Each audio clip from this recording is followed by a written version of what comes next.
రాష్ట్రంలో ఎన్నికలు ముగిశాయి. ఫలితాల కోసం పార్టీలన్నీ కూడా ఆసక్తిగా ఎదురుచూస్తున్నాయి. అయితే ఎన్నికలకు ముందు అనేక సర్వే సంస్థలు కూటమి విజయాన్ని సూచించాయి.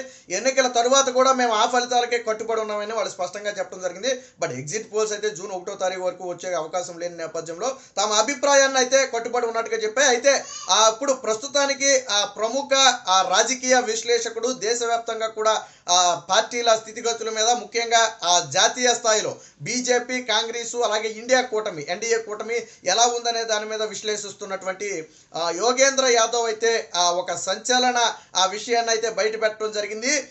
ఆంధ్రప్రదేశ్లో మరొకసారి కూటమి అధికారాన్ని చేపట్టబోతుంది, అందులో ఎటువంటి సందేహం లేదని చెప్పారు.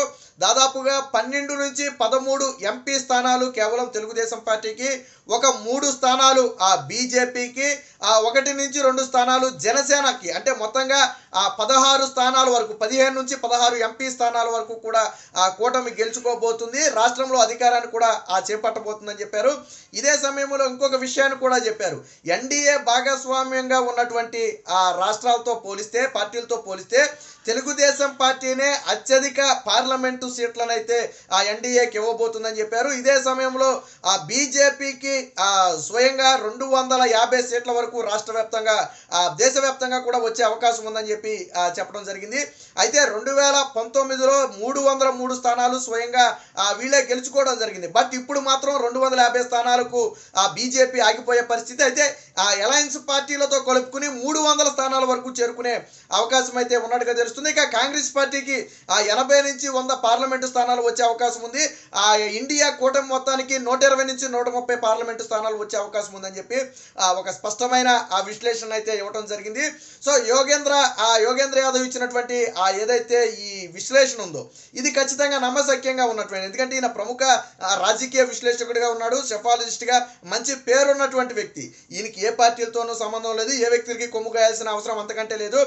జాతీయ రాజకీయాల మీదే ప్రధానంగా ఎక్కువగా ఫోకస్ చేసే ఈయన ఇప్పుడు ఎందుకు ఆంధ్రప్రదేశ్ గురించి కూడా మాట్లాడాల్సి వచ్చిందంటే, నేను ఇందాకే చెప్పినట్టుగా ఎన్డీఏ కూటమి బీజేపీతో జతగట్టినటువంటి పార్టీలలో అత్యధిక ఎంపీ స్థానాలను ఇవ్వబోయే పార్టీ తెలుగుదేశం పార్టీ. అయితే ఉత్తరాంధ్ర ఏదైతే నార్త్లో అయితే బీజేపీకి కొంత సీట్లు తగ్గే అవకాశం ఉంది. ఇక సౌత్లో ఇతర రాష్ట్రాలతో పోలిస్తే తెలంగాణలో కొంత ఊరట, అలాగే ఏపీలోనేమో టీడీపీ జనసేనతో కలిసి వచ్చిన నేపథ్యంలో కొంత ఊరట లభిస్తుందని అయితే ఆయన స్పష్టంగా అయితే చెప్పడం జరిగింది. వాస్తవానికి బీజేపీ కానీ నిజంగానే పూర్తిగా 250 సీట్లు లేదా అంతకంటే తక్కువతో ఆగిపోయి తెలుగుదేశం పార్టీ నుంచి అత్యధిక సీట్లను కానీ వారికి కాంట్రిబ్యూట్ చేయగలిగితే ఖచ్చితంగా ఇది రాష్ట్ర ప్రయోజనాలకు ఉపయోగపడుతుందని చెప్పాలి. ఎందుకంటే గతంలో మనం చూసాం, జగన్మోహన్ రెడ్డి 2019లో గెలవగానే బీజేపీకి పూర్తి మెజార్టీ ఉంది కాబట్టి మనం ఏమీ చేయలేమని చెప్పి జగన్మోహన్ రెడ్డి చెప్పిన పరిస్థితి.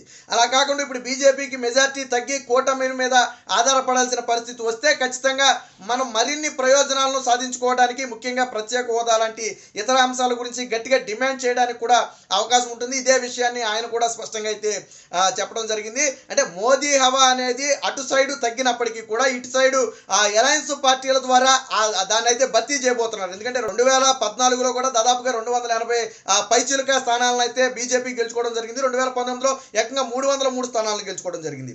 బట్ ఇప్పుడు ఏం జరుగుతుంది అనేది కనుక పరిశీలిస్తే ఖచ్చితంగా కొన్ని సీట్లు అయితే తగ్గబోతున్నాయి. ఓవరాల్గా బీజేపీ అధికారానికి వచ్చినటువంటి డోకా ఏమీ లేకపోయినప్పటికీ కూడా ఇలాంటి కూటమిలు ప్రధాన పాత్ర పోషిస్తున్నాయని చెప్పడం జరిగింది. ప్రశాంత్ కిషోర్ కూడా మొన్న మాట్లాడిన సమయంలో ఇదే మాట చెప్పడం జరిగింది.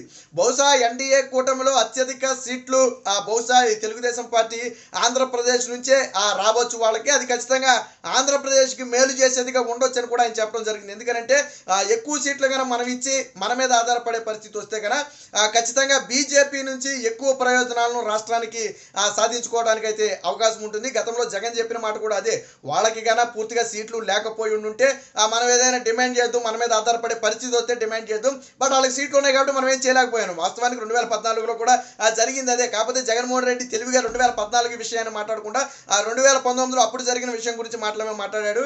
5 ఏళ్లలో ఎప్పుడు ప్రత్యేక హోదా గురించి మాట్లాడలేదు. సరే, జగన్మోహన్ రెడ్డి ప్రశ్నించలేదంటే ఆయనకి 1,00,000 తలనొప్పులు ఉన్నాయి, ముఖ్యంగా కేసులు. జగన్మోహన్ రెడ్డి కేసులు బయటపడతాయనే భయంతో ఆయన దాని మీద డిమాండ్ చేయలేదు. రెండోది వివేక మైనార్టీ కేసు అనేది అతిపెద్ద తలనొప్పి అయింది. సో ఈ రెండింటి నుంచి బయటపడాలంటే ఖచ్చితంగా బీజేపీ దగ్గర రాజీ పడి ఆ రాష్ట్ర ప్రయోజనాలను తాకట్టు పెట్టాల్సి వచ్చింది. బట్ తెలుగుదేశం పార్టీకి అలా తాకట్టు పెట్టాల్సిన అవసరం లేదు. చంద్రబాబు గారి మీద ఏమి సిబిఐ కేసులు కానీ ఈడీ కేసులు కానీ ఎక్కడ కూడా లేనే లేవు. జగన్మోహన్ రెడ్డి పెట్టినటువంటి ఒక తప్పుడు కేసు తప్ప ఇతర కేసులు ఏమీ లేవు. కాబట్టే గతంలో 2014లో పొత్తులో ఉన్నప్పటికీ కూడా చివరిలో ఎందుకు బయటకు వచ్చారంటే చంద్రబాబు గారి మీద ఎటువంటి కేసులు ఎలిగేషన్స్ లేవు కాబట్టి ఆయన ఏమీ చేయలేరని ఒక ధైర్యంతో ఆయన అయితే బయటకు రావడం జరిగింది. ఏది ఏమైనప్పటికీ యోగేంద్ర యాదవ్ చెప్పినటువంటి ఈ లేటెస్ట్ సర్వే ప్రకారం ఆంధ్రప్రదేశ్లో కూటమి అధికారాన్ని చేపట్టబోతుంది. అందులో ఎటువంటి సందేహం లేదు. వైసీపీ దారుణ పరాజయాన్ని చవి చూడబోతుంది. అయితే ఎంపీల స్థానంలో దాదాపుగా 6 నుంచి 8 స్థానాలు వచ్చే అవకాశం ఉందని చెప్పి గతంలో కూడా 5-6 జాతీయ సర్వేలు చెప్పడం జరిగింది. 1 కాదు 2 కాదు దాదాపు 7-8 సర్వేలు చెప్పినా ఏది కూడా వైసీపీకి 10 ఎంపీ స్థానాలను కూడా ఇవ్వలేదు. లీస్ట్ 4 స్థానాల వరకు ఇచ్చాయి తప్ప హైయెస్ట్ 8 స్థానాల వరకు ఇచ్చాయి తప్ప అంతకు మించి అయితే ఇవ్వలేదు. ఇప్పుడు యోగేంద్ర యాదవ్ చెప్పినటువంటి అంచనాలు కూడా దాదాపుగా దానికి దగ్గరగానే ఉన్న నేపథ్యంలో తాజాగా ఇప్పుడు మరొకసారి ఏపీలో ఎవరు అధికారం చేపట్టబోతున్నారు అనే దాని మీద అయితే పూర్తి స్థాయి క్లారిటీ అయితే రావడం జరిగింది. అందులోనూ జాతీయ స్థాయిలో ప్రముఖ విశ్లేషకుడిగా పేరున్న నేపథ్యంలో, ఎందుకంటే నేను ఇందాకే చెప్పినట్టుగా ఆయన వ్యక్తులకు కానీ వ్యవస్థలకు కానీ కొమ్ము కాసే అవసరం ఆయనకి లేదు. ఆయన స్వయంగా ఆయనకున్నటువంటి అనుభవాన్ని ఉపయోగించి ఆయన అయితే దీని గురించి మాట్లాడటం జరుగుతుంది. సో గతంలో ఆయన అనేక సందర్భాల్లో చెప్పినటువంటి ఏదైతే చేసినటువంటి వ్యాఖ్యలు ఉన్నాయో అవన్నీ కూడా తర్వాత దగ్గరగా ఉన్నాయి, ఫలితాలకు దగ్గరగా ఉన్నాయి. ఈ నేపథ్యంలోనే ఇప్పుడు ఏపీలో కూడా రాబోయే ఫలితాలు ఖచ్చితంగా కూటమికి అనుకూలంగా ఉంటాయని చెప్పి ఈయన చెప్పినటువంటి మాటలను బట్టి ఈరోజు స్పష్టమవుతూ ఉంది.